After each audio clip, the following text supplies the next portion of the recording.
या फिल्में देख लेता हूँ या किताबें पढ़ लेता हूँ, बस इतना। फिल्में देखने का शौक है? हाँ, तामिल फिल्में देखता हूँ। अच्छा, तामिल फिल्में देखते तौसा शरीफ से तमिलनाडु तक का सफर। हाँ, हमने यानी ये शायरी विरासत में नहीं ली, वो एक फिल्म है, मैंने पिछले दिनों देखी है, टुम्बाड उसका नाम है। उसके अंदर एक मशहूर डायलॉग है कि विरासत में मिली हुई हर चीज़ पे दावा नहीं किया करते। तो विरासत से तो नहीं, लेकिन मुझे शौक बहुत था शायरी का, तो मैंने वहीं से शुरू किया। असल में आप एक बहुत बड़े हमारे मुल्तान के ही शायर हैं, अब तो खैर कराची में रहते हैं, सलीम कौसर साहब। उन्होंने भी ये लिखा था कि एक कबीला छोड़ दिया, एक दुनिया आबाद रखी, हाँ, मैंने पहला शेर लिखा और शिजरे की बुनियाद रखी। क्या कहना है। हाँ, तो आप भी वो आदमी हो कि जिसने पहला शेर लिखा और शिजरे की बुनियाद रखी। बिल्कुल, वो एक शेर भी है कि कैसा फिर ना उठा कोई बनी आमिर में, फखर होता है कबीले का सदा एक ही शख्स। वाह वाह वाह भाई, वाह वाह। लेकिन ये कि ये जो आगाज है, अच्छा, बड़ा तनव्वुर नजर आता है, बड़ा डिफरेंस नजर आता है आपकी जिंदगी में, बड़े अजीब अजीब से मोड़ नजर आते हैं। तौसा शरीफ से जिंदगी का आगाज, मेहरान यूनिवर्सिटी से सॉफ्टवेयर इंजीनियरिंग। तो भाई ये क्या है, मतलब तौसा से आगाज और मेहरान से सॉफ्टवेयर इंजीनियरिंग। तो मेरा क्या था कि मैं बचपन में तो वहीं से रेतरा से पढ़ा, लेकिन बाद में मैं कैड कॉलेज कोटदू था, उधर चला गया। फिर उसके बाद मैं कहता था मैंने एमए उर्दू करना है, तो माँ बाप जैसे जिद करते हैं कि आपने इंजीनियरिंग करनी है, तो फिर मैं मेहरान यूनिवर्सिटी उनके कहने पे इंजीनियरिंग की। फिर उसके बाद मैंने बहावलपुर से एमए किया और लास्ट में ओरिएंटल कॉलेज से एमफिल किया। तो बस तालीम बटी हुई है ख्यालों की तरह। मतलब ख्यालों की तरह तालीम भी बटी हुई है या मशागिल भी बटे में? मशागिल मेरे कोई ज़्यादा है नहीं। अच्छा, बहुत कम ही मशागिल रहते हैं।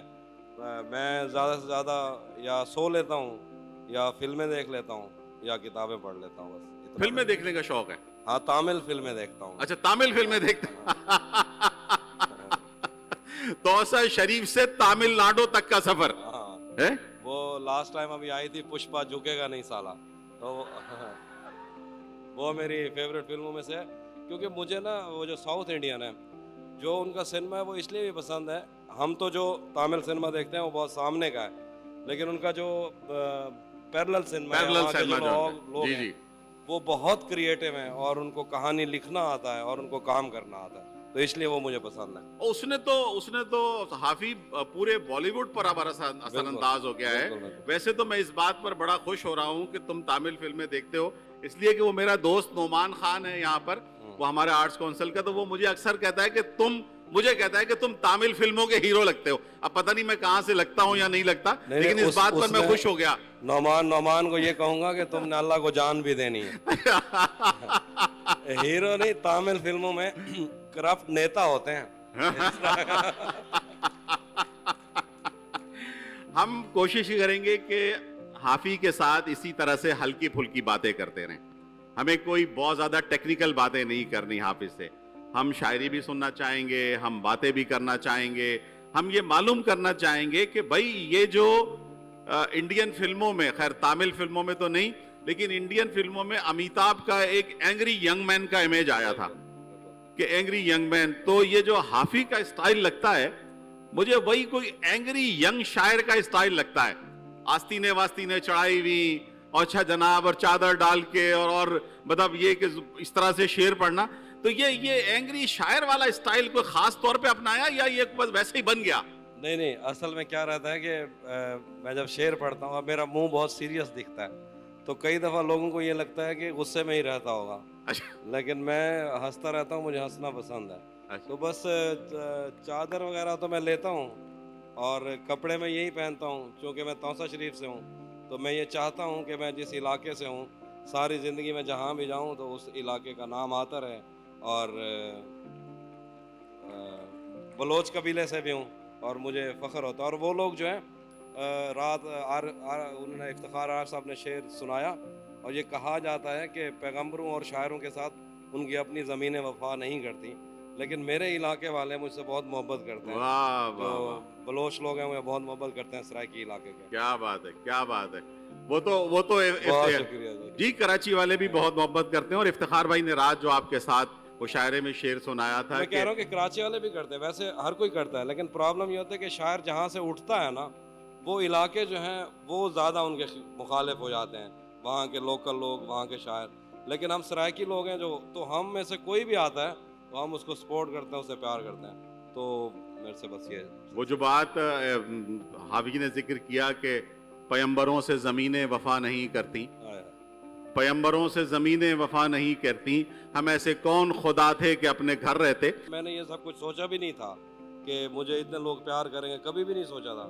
میں تو شعر لکھ رہا تھا، اور جب اچانک سے یہ مل گیا تو بہت سارے لوگ ہوتے ہیں جن سے یہ سب کچھ سنبھالا نہیں جاتا، یعنی اللہ ہاتھ پکڑتا ہے اور وہ چھڑوانے میں لگ جاتے ہیں کہ مجھے یہ عزت چاہیے ہی نہیں. ہمارے استاد تھے، وہ کہا کرتے تھے کہ جب آپ کو شہرت ملتی ہے تو یہ ایک تھال ہے پانی کا، اور آپ نے یہ لے کے پھرنا ہے. اگر تھال میں سے پانی گرا اور آپ گئے تو اس کو سنبھالنا بہت مشکل ہوتا ہے. مجھے لگتا ہے کہ ان کی محبت کی وجہ شاید یہ ہوگی کہ میں ان کی وہ باتیں کرنا چاہتا ہوں، یہ خود جو نہیں کر پاتے، جو اظہار ہے، ظاہر ہے وہ ہر انسان کو چاہیے. تو اگر وہ اظہار جو ان سے ہو نہیں پاتا، کئی دفعہ کسی وجہ سے نہیں کر پاتے، جب وہ یہ سنتے ہیں کہ وہ بات میں نے کہہ دی ہے اور ان کو اس دقت سے بچنا پڑ جاتا ہے، وہ لائن ہی فارورڈ کر دیتے ہیں. تو مجھے یہ لگتا ہے کہ سر اس وجہ سے زیادہ ہے. حافظ لیکن یہ نوجوان ہمارا پورا سوسائٹی جو ہے، پاکستان کی سوسائٹی 60% نوجوان ہیں اس کے اندر جو اپنی عمر کا آغاز کر رہے ہیں. ان کو آپ کیا دیکھ رہے ہو؟ آپ ان کو ایک ناکام عاشق کے روپ میں دیکھنا چاہتے ہو، بھولی ہوئی محبت کے روپ میں دیکھنا چاہتے ہو، ان کو ایسی روپ میں دیکھنا چاہتے ہو کہ یہ آہیں بھرتے رہیں، راتوں کو جاگتے رہیں اور گلیوں کے چکر لگاتے رہیں، یا یہ کہ کسی کامیاب انسان کے روپ میں ان کو دیکھنا چاہتے ہو؟ اگر محبوب کے گلیوں کے چکر لگ رہے ہیں تو اس کا مطلب کامیاب ہی ہیں. اس کا فائدہ کچھ بھی نہیں ہوتا. شاعر جو ہے بیسیکلی غزل جو ہے یہ کیا کرتی ہے، آپ کو نارملائز کرتی ہے. آپ نے کوئی شعر سنا، آپ اپنی کسی پرانی یاد میں جی لیے تھوڑی دیر، تو آپ کے اندر وہ جو سٹیمنا ہے آپ کو نارملائز کرنا، شاعری یہ کرتی ہے آپ کے ساتھ. اس کے لیے آپ جب یہ سن لیتے ہیں، جب شاعری سے کنیکٹ ہو جاتے ہیں، تو پھر اس کے بعد آپ کے لیے ساری چیزیں آسان ہو جاتی ہیں. اس لیے شاعری سے محبت کرنے والا ایک فیملی میں ایک انسان ہو سکتا ہے، اس کی زندگی مشکل ہو سکتی ہے لیکن اچھی ضرور ہوگی. اور ہم تو ایک بات کہا کرتے ہیں کہ جس کو شاعری نہیں پسند اس کو تو ادھار بھی نہیں دینا چاہیے، پتہ نہیں واپس بھی کرتا ہے.